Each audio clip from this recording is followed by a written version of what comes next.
मूर्ख राजा और चतुर मंत्री की कहानी। कई सालों पहले नदी के किनारे पर एक देल्स नामक नगरी हुआ करती थी। इस नगरी में शासन करने वाला राजा बहुत ही मूर्ख था। वहीं राजा का मंत्री बहुत चतुर था। एक दिन शाम के समय राजा और मंत्री दोनों नदी किनारे टहलते हुए शाम का आनंद ले रहे थे। तभी राजा ने मंत्री से एक सवाल पूछा, क्या तुम बता सकते हो कि यह नदी किस दिशा में और कहां तक बहकर जाती है? मंत्री ने राजा को तुरंत जवाब देते हुए कहा कि यह नदी पूरब की दिशा में बहती है और यह पूरब देश तक जाती है।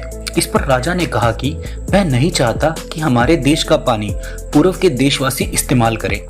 राजा ने मंत्री को नदी का पानी रोकने के लिए दीवार खड़ी करने का आदेश दिया। तभी मंत्री ने राजा से कहा कि ऐसा करने पर हमारा ही नुकसान होगा। राजा ने गुस्से में कहा कि पानी हमारा है और पूरब देश वाले मुफ्त में इसका इस्तेमाल कर रहे हैं और तुम बोल रहे हो कि हमारा नुकसान होगा। इसमें हमारा कुछ नुकसान नहीं होगा। तुम जल्दी से जल्दी नदी में दीवार बनवाने का काम शुरू करवाओ। मंत्री राजा की आज्ञा का पालन करते हुए कारीगरों को बुलाता है और नदी के पास दीवार बनवाने का काम शुरू करवा देता है। नदी में दीवार बनने का काम तेजी से चलने लगा और कुछ दिनों में दीवार बनकर तैयार हो गई। यह देखकर राजा बहुत प्रसन्न होते हैं, परंतु उनकी मूर्खता के कारण कुछ दिनों बाद जब बारिश का मौसम दस्तक देता है तो नदी का पानी पूरे गांव में भरने लगता है। धीरे धीरे पानी लोगों के घरों में घुसना शुरू हो जाता है। इससे परेशान होकर सारे नगरवासी एकत्रित होकर मंत्री के पास आते हैं। मंत्री उन्हें आश्वासन देता है कि वह इस समस्या का हल ढूंढ निकालेगा। लोगों की परेशानी सुनकर मंत्री समाधान निकालने के लिए एक योजना बनाता है। उन्होंने राजमहल में समय को बताने के लिए घंटा बजाने वाले शख्स को इसमें शामिल किया। वह समय के अनुसार घंटा बजाता था, जिससे लोगों को समय पता चलता था। मंत्री ने उसे कहा कि आज तुम प्रति घंटे की बजाय हर आधे घंटे में घंटा बजाना। उस आदमी ने मंत्री ने जैसा कहा वैसा ही किया। इससे जब सुबह के 3 बज रहे थे तो उसने 6 बार घंटा बजाया।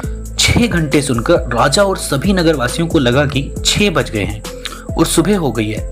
राजा उठकर बाहर आता है तो वहां मंत्री पहले से मौजूद होता है। बाहर अंधेरा देखकर राजा मंत्री से पूछता है कि अभी तक सूर्योदय क्यों नहीं हुआ है।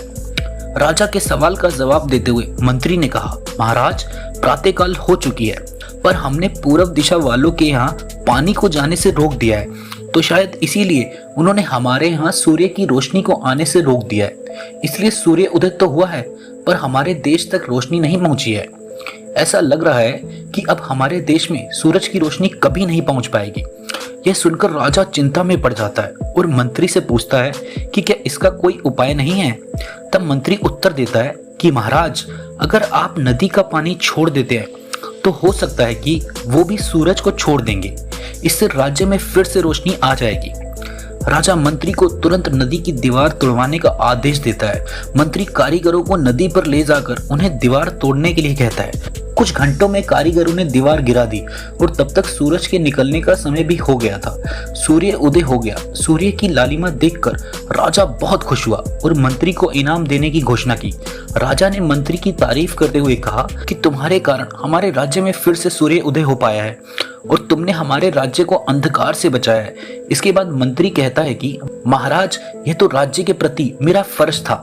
दोस्तों, इस कहानी से हमें यह शिक्षा मिलती है, कभी भी दूसरों का बुरा नहीं करना चाहिए और ना ही उनकी तरक्की देखकर उनसे जलन की भावना रखनी चाहिए। दोस्तों, इस कहानी का कौन सा पार्ट आपके दिल को छू गया, कमेंट सेक्शन में जरूर लिखकर बताना। और कहानी अगर आपको अच्छी लगी हो तो इसे लाइक करके अपने 5 दोस्तों के साथ शेयर जरूर कर दीजिए। और इसी तरह की और कहानियां सुनने के लिए आप हमारे चैनल को सब्सक्राइब करके साथ में लगे बेल आइकन को जरूर दबा लीजिए।